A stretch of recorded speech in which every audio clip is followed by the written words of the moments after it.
Welcome everybody from wherever you are in the world. Thanks for joining us today. My name is Joseph Cryer. I'm a planner with the Southern California Association of Governments.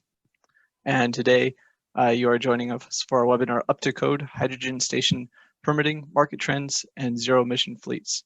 Today we're joined by Keith Malone, Head of Public Affairs at the California Fuel Cell Partnership, who will give us an overview of hydrogen trends. Next we'll have Gia Vaccine, she's the Program Manager at the Governor's Office of Business and Economic Development, or GO-Biz, and she'll provide us with an overview of the newly updated Hydrogen Permitting Guidebook, which they just released. And then finally, we'll be joined by Lauren Skyver, the CEO and General Manager of SunLine Transit, and she will provide us an overview of their work adopting hydrogen buses and infrastructure. So during the call, please enter your questions into the chat box. We'll have a session at the end to address any of your questions and have a discussion. This webinar is being recorded and we'll share it after the session with the registrants. All participant lines are muted. Great, so I think we'll go ahead and get started. Keith, will you please take over? Sure, thank you, Joe, I appreciate it. Good morning, everyone. My name is Keith Malone. I'm with the California Fuel Cell Partnership. We are a public-private partnership of government agencies at all levels from South Coast. And Joe, will I be able to see the slides from my point of view? Here we go. There we go. Next slide, please.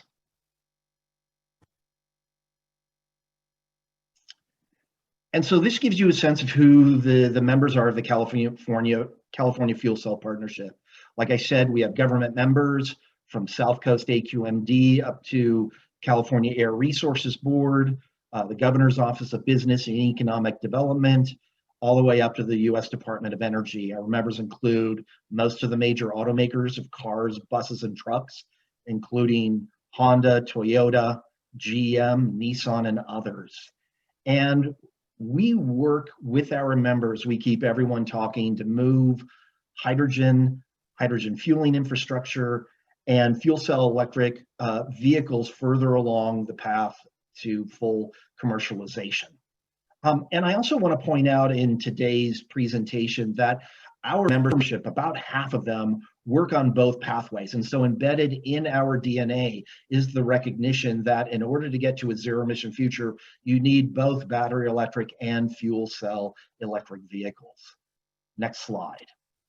And so my goal here today is to really kind of give you, as quickly as I can, probably about a 60,000 foot overview of what's happening with hydrogen and fuel cell electric vehicles in California, maybe even a little beyond our state borders. And so what I think is a good way of kind of putting this all in perspective is the station, kind of station count, station milestones here. 100, 200, 1,000. Right now, our first milestone is 100 stations. Right now, we have about 60 hydrogen stations that are open or in development. We recently had a funding announcement out of the California Energy Commission that's going to push us well beyond 100 stations and much closer to the goal of 200 stations set by Governor Jerry Brown back in 2018. And the partnership came out with, in 2030, working with all of our members, a vision for 2030 and looking at a self-sustaining market in which 1,000 stations will serve upwards of 1 million fuel cell cars, buses, and trucks, and other forms of mobility. Next slide, please. So available on our website are a number of resources that can help you learn more about fuel cell electric vehicles and to keep you up to date with what's happening. One of them is our By the Numbers page, and this gives you a sense of what's happening here. We have more than 8,000 fuel cell passenger cars that have been sold or leased here over the last 4 to 5 years, the number of stations that are open, the number of fuel cell buses that are on the road, and those that are in the pipeline. Next slide, please. So just a quick overview of fuel cell electric cars. First off, I live in Los Angeles. I've been driving fuel cell cars for more than 7 years now, and I'll tell you this, they're damn fun to drive. I often joke, I hold my own in LA traffic quite well. If everybody's going 70, I'm going 70 as well. And if there's an idiot in front of me, like any good Angelino, I will yell at him or her, hit the gas and go right around them. And these cars really provide some interesting benefits. If you look at battery electrics and fuel cell electrics, when I'm at public events, I've got the car next to me, I've got my sun hat on, and people ask me which one is best. And I'm like, it depends. It depends what you want. It depends what works best for you, what your needs are. For some folks, they live in multi-unit dwellings. They have a home that really isn't well suited for home charging. Fuel cell electric vehicle, you can go to shared infrastructure. You can fill up in 3 to 5 minutes. If you're in extreme climates, fuel cell technology works well in the extreme heat. We're going to hear from SunLine Transit. They've been operating fuel cell buses in demonstration and in the commercial realm for about 20 years now in the heat of the Coachella Valley. Fuel cells have been tested north of the Arctic Circle. And the one thing I want to point out, we have 3 automakers that are on the road here in California. Honda with their Clarity, the Hyundai with their Nexo SUV, and Toyota with their Mirai. And I want to point out, and we have more cars coming. Next slide, please. We have, if you look in the upper left here, this is the next generation Toyota Mirai that's going to be coming out, unveiled at the end of this year. We also know that BMW is coming to market. We know Audi is coming to market. And just as a little teaser, I've got the Hyperion XP1. This is, they're only going to sell 300 units so this is for those folks who are in the nosebleed section of the extremely wealthy. They're going to be loving this car. But I also want to point out that most major automakers have this technology and they have not walked away from it. And it's important to keep in perspective that every automaker is doing it differently. Different timelines, different strategies, different vehicle categories, different vehicle types. So bear that in mind as you look and try and compare these different pathways and look at them really more, not apples to apples, but apples to oranges. Next slide, please. So first off, you're looking at the prettiest hydrogen station in the world, and we have it, of course, because we're California. This is the La Cañada Flint Ridge station. Not every station is like this, but as many of you know, cities can ask for additional things when permitting various things. And so in this one, they actually got a sculpture. It's a lovely wave sculpture behind there. And also, I want to be clear, when we're talking about hydrogen stations, what we're usually talking about is hydrogen pumps and equipment at existing gas stations.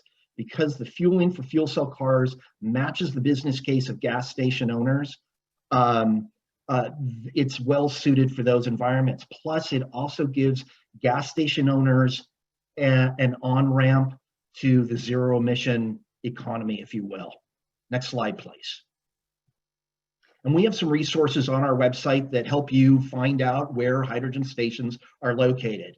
One is this Google-based map.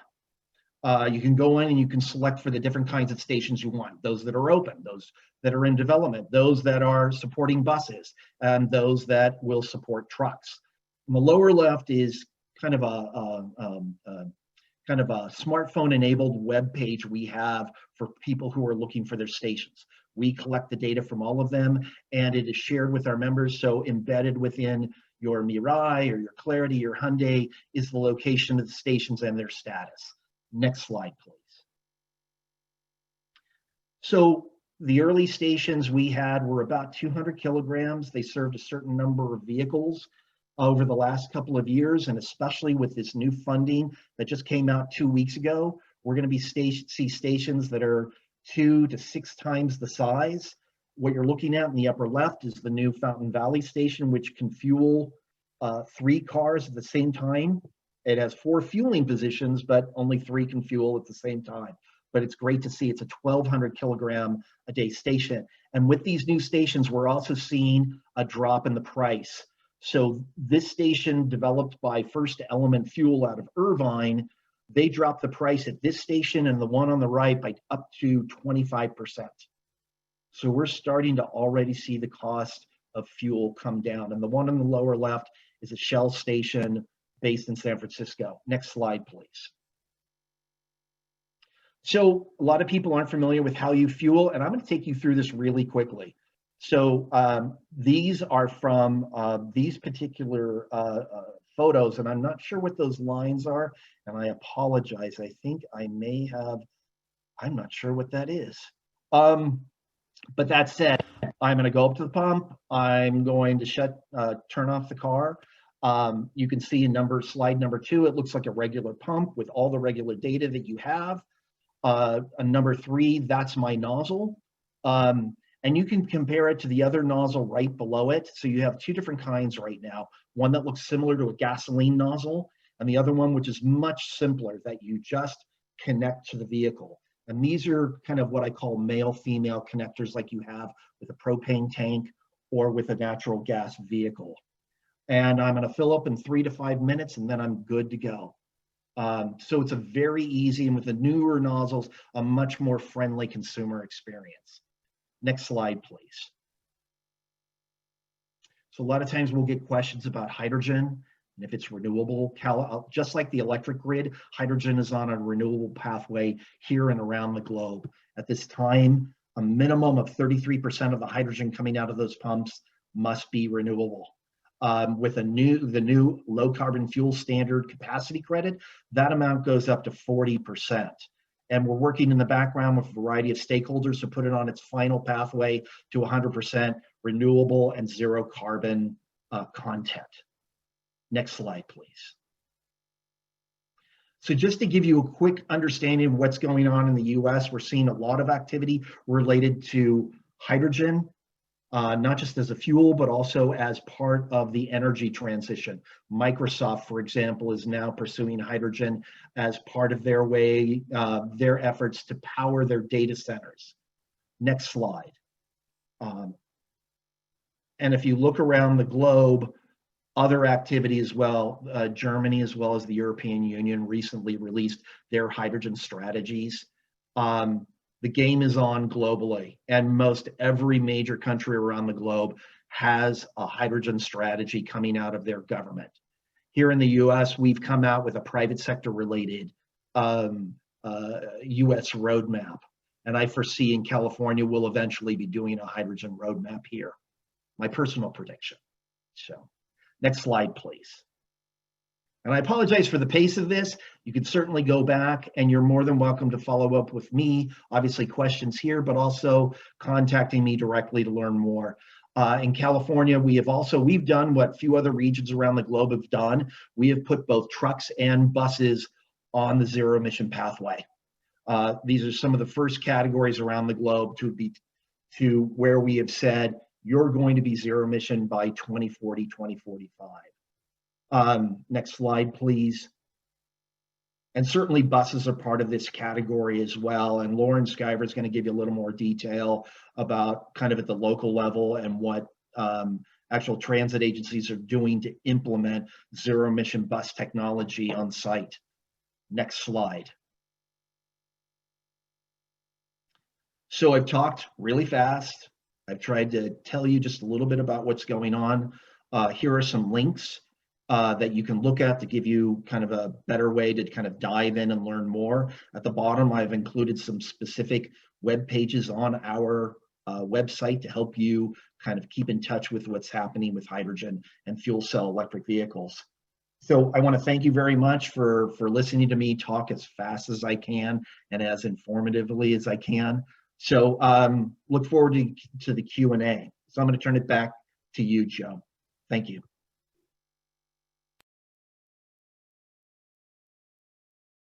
Thank you, Keith. Great presentation. Now I'll go ahead and turn it over to Gia from GO-Biz. All right. Good morning, everyone.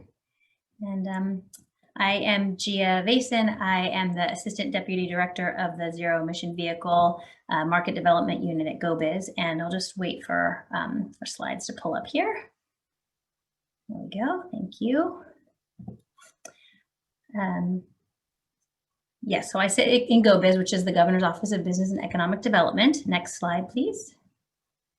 And for those that aren't familiar, I'll give a really quick overview of what GO-Biz is and does. So GO-Biz is intended to be the single point of contact for businesses looking to locate or expand in California. So we have several kind of services that we offer: business investment services, which is helping to navigate site selection. We have, confidential site selection that we can work with businesses looking to come or expand here, and different kinds of incentive navigation, ways in which we can make it easier to come to California or be in California. International affairs, of course, so working with the other countries that are, many of whom, as Keith mentioned, are working on hydrogen strategies, but a lot of international types of interactions on how we can work together better. We have a small business segment, which is specifically focused on helping the needs of small businesses, which are, as you know, different. Permits, which is navigating all the permits that you would need to be here, whether it's, from a business license all the way up to, building a manufacturing plant, how to navigate that process.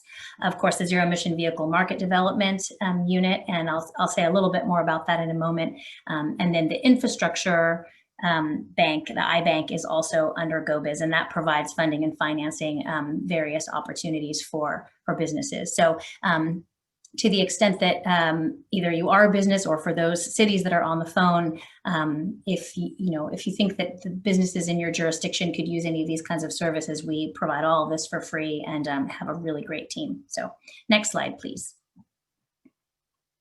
So the ZEV Market Development Unit, where I sit, we are primarily focused on providing and coordination among the agencies and helping to create alignment and communication and breaking down silos even between our agencies. We work very closely with industry to create more opportunities for collaboration and collective problem solving, and that's been a really wonderful part of my job. I enjoy that very much. And I think that we've made a lot of progress working together, particularly in the hydrogen space. We help with ZEV-related business support. So if a business that's interested or working in fuel cells or hydrogen comes to us, we have the sort of technical expertise, and then we can connect them with all the other groups in GO-Biz that can help them flourish here. And then some, infrastructure permitting assistance, which is what we're talking about today. We just created this, the guidebook, which you see the cover in the middle here. We also have a companion electric vehicle charging station permitting guidebook, which came out last year. And then on the left there is another document, which was the ZEV action plan, which kind of says what various agencies are going to do to advance the market. We're working now on a new strategy. These actions will still remain in place, but a new strategy that will kind of take the place of this and is more as a bigger picture kind of document. So, okay, next slide, please. So I wanted to just take a minute to provide the context here for policy. So as you can see, the state is investing in all three aspects of what it takes to kind of launch a market and get a market up and running: fuel, vehicles, stations.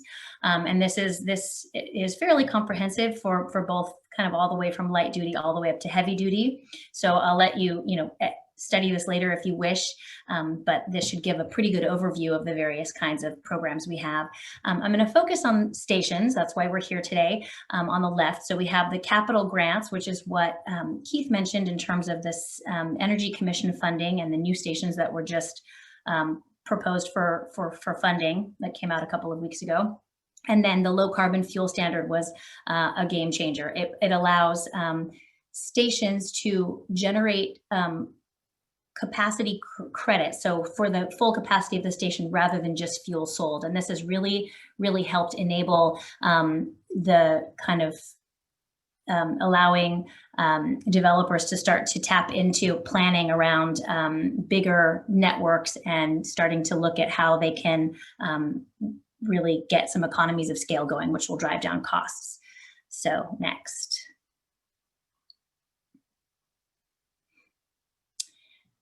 Okay, so this is the hydrogen station permitting guidebook, and it's broken down into 6 parts. We provide kind of an overview of what's happening in California, the market, you know, what's happened since the last guidebook. We did put one out in 2015, the very beginning of the market. I think there was like 2 stations open at that point. So a lot has happened in the past handful of years. And then a little bit of an overview on what is hydrogen, where does it come from, and the fuel cell vehicle technology, you know, how is hydrogen made, how do you fuel a car, those kinds of things if you want to become more familiar. And then of course, part 3, the hydrogen station development and the process around that. We're going to dig in a little bit more in the coming slides on that piece. There's a section on additional topics, so some safety planning, various codes and standards you need to be aware of, those types of things. And then part 5, just kind of perspectives on the future of the market and some additional resources. One thing that I want to point out here, you can look later, but well, 2 things. In additional resources, there's a permitting checklist, which really helps. It's intended for both station developers and authorities having jurisdiction. You can go down and kind of see what kind of questions do we need to ask, what should I be preparing, so that's a helpful tool. And then we added a section on utilities, grid connection and utilities, and I think that that's really worthwhile. It breaks down the 3 major investor-owned utilities and the 2 biggest public-owned utilities, and talks about what their processes are in more detail. So that can be really helpful because grid connection can really be a sticking point. Next slide, please. Okay, so in terms of trends, I wanted to just share a little bit more. Since the market launched in 2015, there's definitely been growing awareness and support among local officials and fire and safety officials, but also, again, as Keith mentioned, globally, all the way up to national governments. And I thought it was worth sharing that in California, thousands of first responders have been trained to effectively manage an event in the unlikely case that would happen. And can you all still hear me? I just lost my screen. Let's see here. We can hear you. Okay. Okay. Sorry about that. My screen just, bear with me for a moment. Okay, apologize. So in the unlikely event of an event, there's first responders have been trained. You don't deal with hydrogen the same way that you would a gasoline fire, and we can help connect you with all kinds of things around the safety of hydrogen and all the experience that we've had with it over the past several decades, but I won't spend time on that today. We've had development time has gone from being longer than 4 years to less than 2 years. And we're noticing a trend more towards liquid hydrogen on storage on site for the station. This is really helping to increase the capacity of the station and reduce costs. There's also been a lot of technological advancements in gaseous hydrogen, like storage tanks. So costs are being driven down on that side too for those developers that are using gaseous storage on site.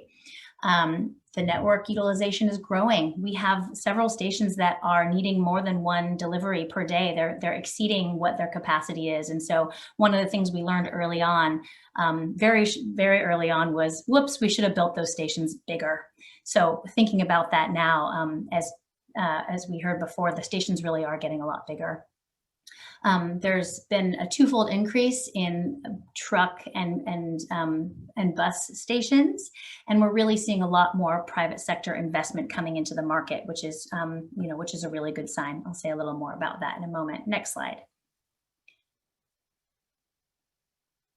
So this is a little bit more detail on the stations themselves, station cost. So the last grant funding opportunity, money that came from the Energy Commission, was released in 2016.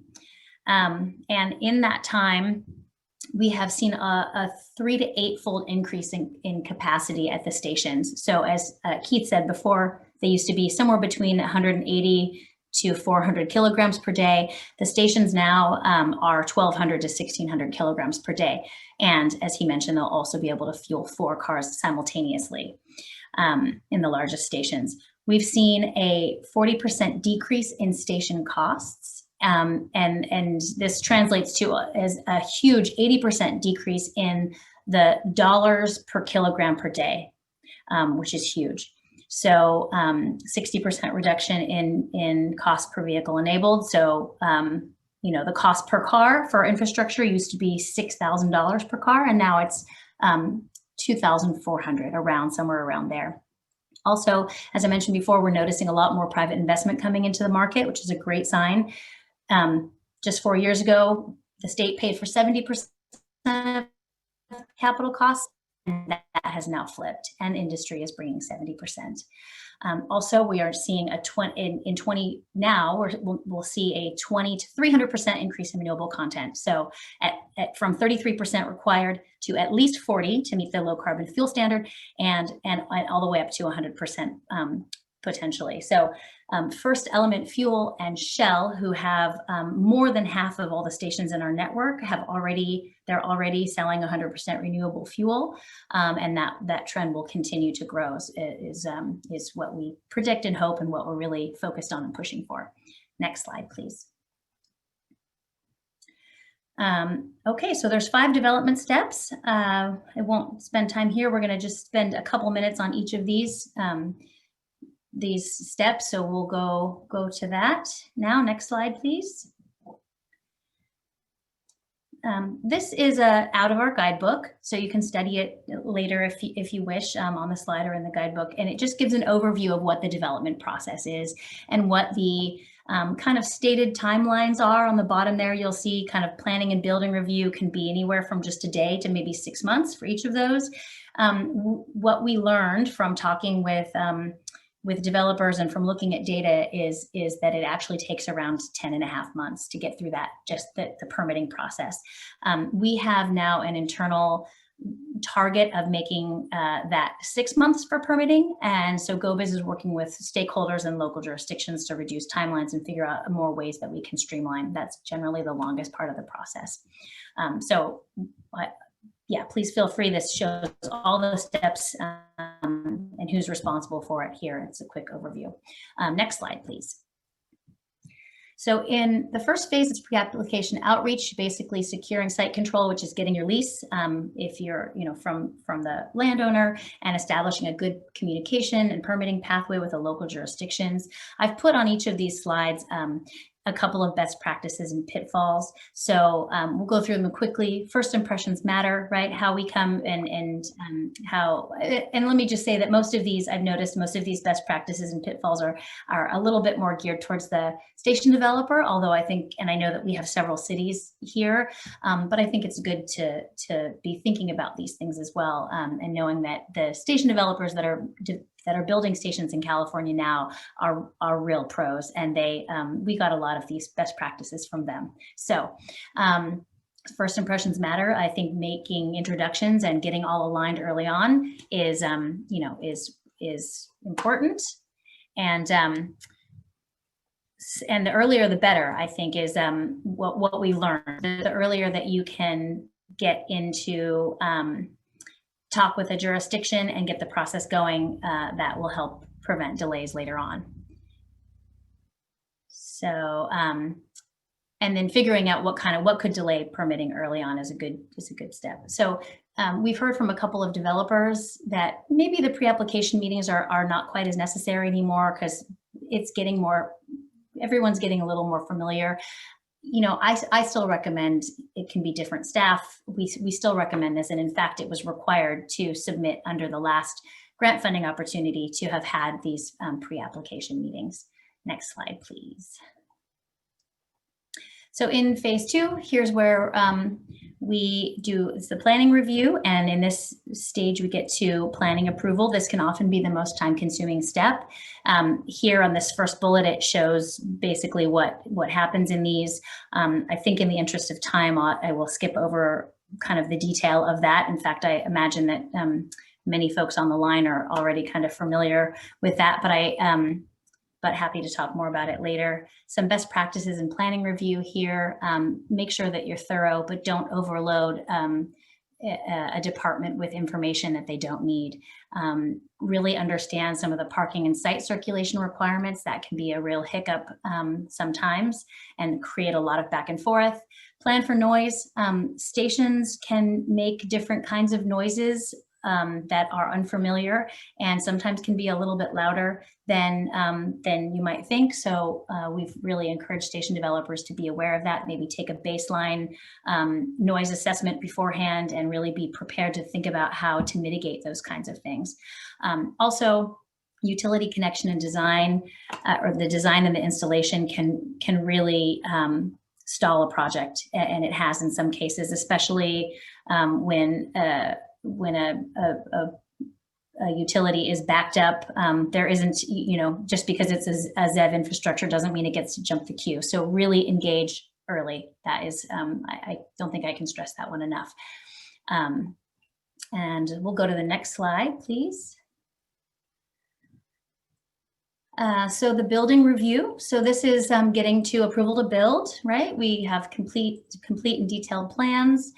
Getting through the electrical approval is a big milestone, and then of course the AHJ will look at the building standards code and compare it against the plans and make sure that there'll be safe installation and operation of the station. So here again, balancing detail with simplicity, right? That means giving all the information required without overloading things. And I think that's a real art. I do believe that our developers, again, that are working here have learned a lot over the past 5 years. And you don't have to go it alone. There are a lot of third-party resources, including the Fuel Cell Partnership, including GO-Biz, including other jurisdictions that have permitted stations before. And so don't feel like you have to start from scratch. Next slide, please. Okay. So construction, of course, this is when we build the station. In this phase, you get encroachment permits if they're needed, and the developer builds the station and the AHJ performs the inspections. In terms of best practices, really understand what encroachment permits may be needed. I can think of several examples where we were way down, the station developer was way down the road, and the station, I can think of one example recently, the station was canceled because they hadn't understood what kind of encroachment permits were going to be needed, and it ended up being not resolvable. So so that's important. And then really recommend performing work in progress inspections, just so that you don't have to back up, dig up trenching that's already been covered, those kinds of things. That's not required typically, but would recommend that. Okay, next slide, please. And then finally, we have phase 5, which is commissioning. This is going from operational to full open retail. So there's some key steps here. The station developer does some commissioning on their own. They fill the station with hydrogen. They do some testing. There's hydrogen fuel quality testing to make sure that there isn't any contaminant in the lines or in the hydrogen, which can really damage. It can damage the cars. So there's testing for that. There's a fueling protocol that the state does called the high step device, and it comes to make sure that the station is performing as it's supposed to and that it's meeting the SAE standards that are required for vehicle fueling. Then there's commercial testing, which is basically by Department of Measures and Standards that says a kilogram sold is a kilogram received, and that gets a certification. And then the station is open for public use. And then anybody with a credit card can drive up and buy hydrogen, which is very cool. And I don't think Keith mentioned, if you buy a car now, you get between $13,000 and $15,000 in free fuel. So drivers of fuel cell vehicles right now are not paying for their fuel. Best practices, really, it's just to regularly communicate the timeline with the state agencies that need to do some certifications and testing, and the stakeholders like the auto manufacturers, who also generally will kind of make sure that everything's functioning the way that they expect. Okay, next slide. I have just a couple more here. So looking forward in terms of hydrogen and fuel cells in California, we're definitely committed to ZEV success. I think that you'll see that increasingly in the near future and on, that we're not backing down from zero emission technology in California, and that really, though, success hinges on leadership at the local level. It's the communities that are bringing the stations into their neighborhoods and that are helping to enable this. And lessons learned there can be amplified to other areas. They can be amplified nationally, statewide. And so we really are relying on those of you that are helping enable this at the local level. We need to build bigger and faster. We need more makes and models. These things are all happening. We need more of this. We need increasing production of renewable hydrogen. And I put in state because, of course, we want more economic development here. We'll take it out of state too, but we're looking toward in state. And ultimately what we're aiming for is a self-sustaining market, having equitable access to clean mobility. And Lauren's going to talk about buses, so other kinds of transit, not just individual vehicles, high quality green jobs, and of course, cleaner air for all Californians. Next slide. Now, looking forward in terms of the broader ecosystem here and investing in the hydrogen system, on the left you see the hydrogen at scale diagram that's come out of the Department of Energy, and it's interesting to look at. You can really see the ways in which hydrogen can have applications across all kinds of sectors. And so, thinking about how we might be doing that better. In California, we've really focused on transportation. Again, there's growing global awareness about hydrogen in, Keith mentioned some of them, the European Union, Germany, other places. I've listed some here. And California, frankly, is behind in this way. We are absolutely the leader in transportation. We are behind in this. And so the key question that we're really thinking about now at GO-Biz and among some of the other agencies and more broadly is how do we best invest in the hydrogen system? And it's sort of like the rising tide lift all boats. It really does in the hydrogen ecosystem. And then the last slide I have here, please, next, is just some resources. You can find the guidebook at the GO-Biz Zero-Emission Vehicle website there at the top. Here's the GFO if you want to see the list of stations with addresses. If you want to know that if there's a hydrogen station coming to your community, you can look there. The AB8 reports are annual reports that come out of the Energy Commission and the Air Resources Board about how we're doing in getting to this initial 100 station, at least 100 station target. And what it's going to take and looking forward. Here I have the hydrogen tools, the NREL hydrogen tools panel, H2 tools. They have a lot of, actually it's not from NREL, so that's a little bit of an error. I'll fix that before we send the slides out. H2 tools has a lot of resources on safety. It has a lot of resources on many things and access to really great academics and experts that know a lot about hydrogen. And then just reiterating some of the things that Keith shared, the hydrogen station map, if you want to see where the stations are that are open or under development, and the station status, which will tell you real time what's happening with each of the stations that are open. So sorry for the speedy, we could spend more time together. I hope that that wasn't too much of a fire hose, and thank you so much. Great information. Thank you, Gia. Yeah, we know we could all probably talk about this all day. And luckily we get to talk about this a little bit more. We're going to hear from Lauren about some of the exciting projects that they have going on at SunLine Transit. Lauren. Thanks so much, Joe. And thank you to Sky for the opportunity. I'm going to talk a little bit about SunLine's program and then what we see the future of hydrogen going. It'll tag on to what both Keith and Gia had to say about hydrogen. Next slide. So we're a small transit agency, so that's both a challenge and a benefit. Next slide, please. We do a lot of work in zero-emission technology, but our first job is to provide transit service to the Coachella Valley. It's 1,120 square miles of service area, done with 82 buses. It's a well-used system, but it does mean that we don't have enough vehicles really for what we are doing in the valley, and we're steadily working on how we can address that for transit needs. Next slide. So I'm going to talk a little bit about why we chose hydrogen, but as Keith said, we've been working in hydrogen for over 20 years. So part of the hydrogen equation for us was solved when we first started working in hydrogen and becoming not just the users of hydrogen, but also producers of hydrogen, which gave us a much bigger insight into the benefits. Next slide. So one of the statistics we like to talk about with hydrogen use for our property is, we don't have a lot of short range routes because we're such a large service area with small amount of vehicles. Our buses do high range capacity routes every day. And though we do run some all battery electric buses, which I'll talk about in a minute, they have a very specific job within our organization.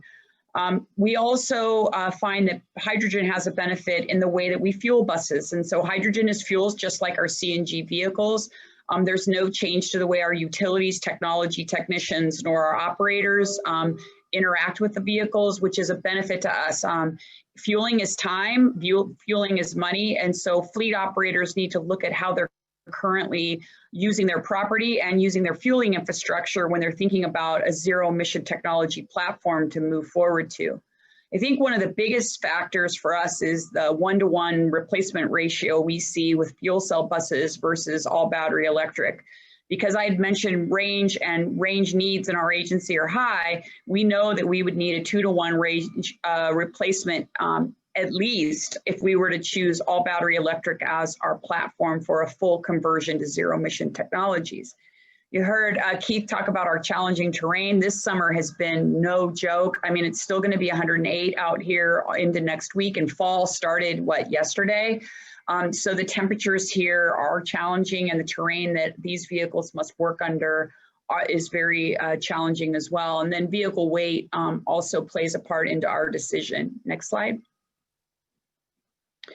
You may have seen this slide. A lot of us are using it in the fuel cell world, but it is absolutely a good way to look at part of our decision-making process. And so as I mentioned, SunLine is technology agnostic. We have all battery electric buses here. We believe in anything zero is a way to go. And part of our messaging is about how to get there. And so one of the things that we did early on when we were making the decision about which way we would use as the predominance of our zero emission fleet was just looking at the costing over time and the total CapEx and OpEx cost over time with our vehicles. And battery electric certainly is the cheaper way to go in a smaller first and second deployment of zero emission technology.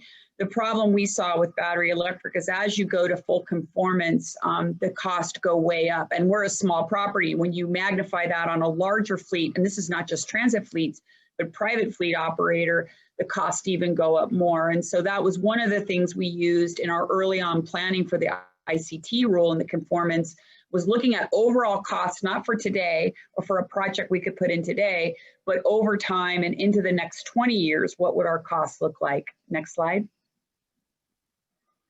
So hydrogen is a power source. I mean, why does it make sense? One of the things I want to talk to you all about is no matter what the decision is for a fleet operator, and it could be both, we believe that mixed propulsion systems will be a part of the future for all fleet providers. And so understanding both is important.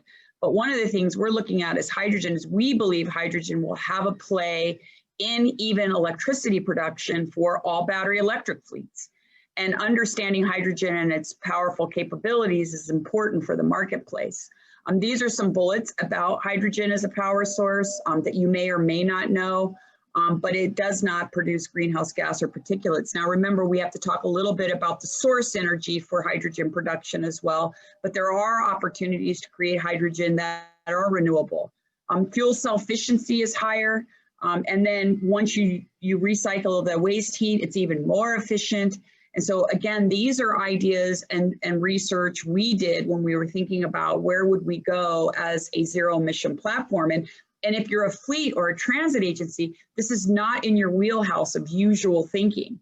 And so one of my messages is reaching out to GO-Biz, reaching out to the partnership, reaching out to transit agencies that are doing work with hydrogen to understand this broader envelope of hydrogen properties and their benefits. Storage and portability, hydrogen can be converted to gas, liquid can be converted back to electricity. It is a very good storage medium for energy. SunLine is working on a solar field right now. We plan to store that energy as hydrogen and in some battery storage so that we can reuse it as electricity or as fuel for our vehicles. So understanding hydrogen's flexibility is really important in the future of hydrogen. And we see huge capacities and more needed avenues for either renewable electricity or a way to storage other renewables, as hydrogen being that component. Next slide.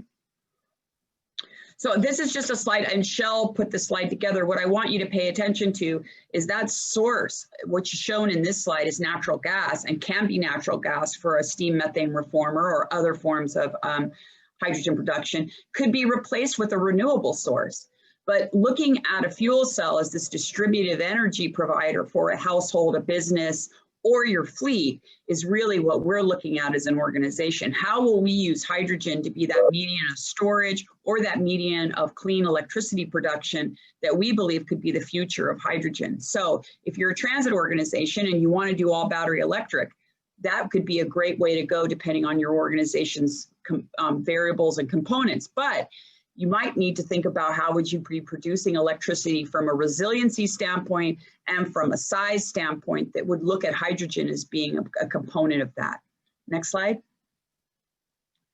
So, you know, when we look at some of the data about hydrogen, and Gia and her group are doing this every day, and that's a good place to go to get more information. But, you know, we believe it's going to break even as far as being a power source component by 2025. And there are some factors that still need to come into play for that to happen. And regulatory framework is one of them. But you see some of that regulatory framework already be created by CARB in the ICT and ACT rulemaking. And so the framework is starting to take shape.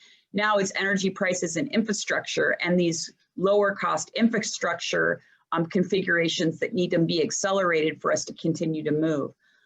Hydrogen for us makes sense in the short term for large, long range vehicles. We're seeing it happening in marine, we're seeing it happening in trains. Certainly buses are already showing the commercialization, but if you look at what's happening in trucks, over the road trucking from some of the largest trucking manufacturers in the world, hydrogen is definitely becoming a component of what they're looking at for power density and needs on long range trucking and over the road trucking. Next slide. So I'm going to talk a little bit about our fleet and our current infrastructure. Again, we're a little ahead of the game just from as long as we've been doing it, but I would say that the way that hydrogen infrastructure is being created and developed, it does not need as much of a running start as we have, and that's the good news on hydrogen production. Next slide. This is our fleet. I always stress that I came here from an all diesel fleet, a really big fleet. We had about 500 buses. And so when I got here and saw all the different manufacturers and architectures and OEM component manufacturers, I almost freaked out. And I'm just telling you, it works. As a small agency, our parts room is a trailer. And we still can support all of these different propulsion systems and these different OEM manufacturers. And so this whole thought that a fleet has to be the same bread box is really going to go away as we move to zero emission technology, and has not been an impediment for us to operate and provide service to the curb for our riders. We have multiple fuel cell providers, multiple drive systems. Our BYD have their own proprietary drive system. And so one of the things I think it has created as a benefit is our technicians are very well rounded in how to operate and how to maintain these different vehicles. I think early on it was a little challenge working with so many different manufacturers, but I can tell you that has strongly improved all the way down to the documents to purchase these vehicles, where you have one OEM who's responsible for all of these components underneath it. So that's been in the commercialization of buses, a huge factor in seeing more and more deployments happening in California. Next slide. This is an early photo of our station. As Gia mentioned, on the steps of a station, the station is commissioned producing hydrogen and filling buses. We built this station with a CARB grant, AQIP grant. The grant was for $8.7 million for the station, and then for 5 fuel cell buses for a total of $13 million. It has 2 dispenser fast rate fill. You can't see it, but in that small photo, or that photo on the top, there's the shell of our CNG station right above that. That is a brand new internal fueling station that we have now got built. That will have the station for both CNG and hydrogen to be dispensed. It's funny to say, right now we've been fueling for our fuel cell buses out at our public station every day for like the last 12 years. So it's going to be really nice that we can fuel our fuel cell buses internally, and the utility guys don't have to drive them outside, fuel them, and bring them back in the gate. So it's kind of exciting for us. This station was done with Proton Nel as our partners. It was a really great project. It's been very successful, but I will talk a little bit about some of the factors that were things that we had to work through in this project. Next slide, please. So here's some of our lessons learned, and I think all of the speakers have talked a little bit about it. First of all, is utilities. As well-rounded as we are in hydrogen and in the use of utilities, we had some hiccups in our project about utilities, not for the station, but for all the other construction projects that we have going on right now. I mentioned to you that we're building a new CNG station. We're also building a new ops facility, and we're building a new school for zero-emission technologies that I'll talk about. And when we looked at all of those new projects coming on board, we didn't have enough power pulled for that entirety. And so we had to spend about $1.2 million to pull 5 megawatts of power to our facility, which is something that we would go back and make as a lesson learned in looking at our total master facility plan. What were our power use needs going to be? Ensuring that we have the right personnel with the right credentials, and that's not internally, I mean with our providers. So with your project team, ensuring that everybody has the right credentials. We did run into an issue with our partner in the electrolyzer where they didn't have California certifications for certain parts of the project. And so that is a lesson that we learned, ensuring that they have really prepared for the entire, from project award to project completion, and that all their certifications for the different steps along the way are in order, could have saved us some time on the project. Correctly estimating the civil work. Our partners had not done work in California and did not correctly estimate the civil work that was needed. We managed to work through that and get that done. And they had to do some rearranging within the project. But I think that one of the lessons learned, we would say, is civil work can be something that you need to have experience in the state you're working in. And so ensuring that in your project team is really important. And then we are going to go back and look at our performance of work, our performance in our statement of work. So what would constitute really the best performance in that contract?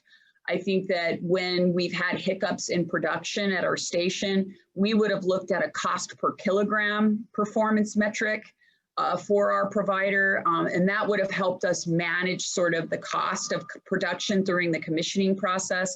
And so I'm just being very honest about things that we would do differently if we were to go out and do a project like this again. And we're happy to share with others that are looking at stations or at production plants on sort of this, on these ways we would go back and do it better the next time. Next slide. So I'm going to talk just briefly about our ICT plan for California, and many of you may know this will now roll to the Advanced Clean Truck Regulation, which will change the way California's horizon for zero-emission vehicles will be on our roadways. Next slide. We filed our plan under the schedule of large transit agencies. I mean, it's kind of easy for us to do. We already had a 22% zero emission fleet at the time that the plan was due. And so we wanted to really get ours filed. One thing I will say for transit agencies that may be on this call is that I don't believe that waiting to see if the rule goes away is actually the right way to go. I think getting your plan done and getting yourself in the queue for funding and applying for grants is one of the most beneficial ways to look at the ICT rule and the conformance, even if you don't have to file your plan as a small or medium, to start working through project deadlines and project timelines that you're going to need to get underway, I think is extremely important, because these things do not happen quickly. Even if you get the money, there are long-range plans and projects that need to be developed and they need to be delivered. And so preparing your agency is really the most important factor, I think, to successful deployments. Next slide. Even during COVID, we got great news. We were awarded, we're going to be buying 10 more fuel cell buses, which is going to start to edge us out on the largest fleet. I think we need about 4 more with the timing of AC Transit and some others. Not that we're competitive, but the purpose of this slide is to talk about apply for anything. Apply for things that may be a little bit of a stretch in what you think your organization is, and don't just look at the typical ways that money is being afforded. So the FTA low-no grants is not the only playing ground that you can play in and compete for. So think about ways that you hear of other grants, get involved with the partnership and other nonprofits, GO-Biz, that are seeing money as it's being let and communicating about that, and apply, put in a project. We are looking to get some more funding, and we're actually working on some CEC grant applications right now. We weren't awarded in the station grant, but we're going to try again. That's another message. Just because you're not awarded the first time, put that project back in, look at what you got back in feedback of things that were either missing or needed to be more dived into a little more deeply, and put it back in again the next year or when the next round of cycle of funding comes out. Next slide. So one of the things that I think that's really important on ICT, and I would put in their ACT conformance, are these sorts of things that the state of California has had in the past. There are some concerns about whether they'll be available again for fleet operators in the future. But I think that voucher programs and the way that we can get the incremental cost for replacements that might be diesel or CNG, and that could be then funded as a fuel cell or all battery electric vehicle, are extremely important to us getting to ICT conformance. And so that would include rebates and vouchers, all of those kinds of types of funding opportunities. I think funding for infrastructure, one of my messages to funders has always been that when we have separate funding for vehicles and separate funding for infrastructure, it really does slow down a rollout. You've got to have the infrastructure to get the vehicles. You got to have the vehicles for the infrastructure. And I think that one of the complexities about the way that funding is going forward in some cases is that they're completely separate. I think the AQIP grant was so successful because we got the station and vehicles. And I'd like to see more opportunities for transit and fleet operators to get those as a package versus having to apply for multiple grants to make their program actually go forward.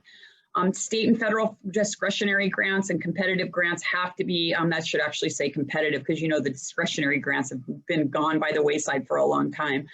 And then education and training, both for fleet operators, for operators of those vehicles, for technology technicians, and for funders about how it really works out there on the road, are extremely important for ICT conformance and ACT conformance. Next slide.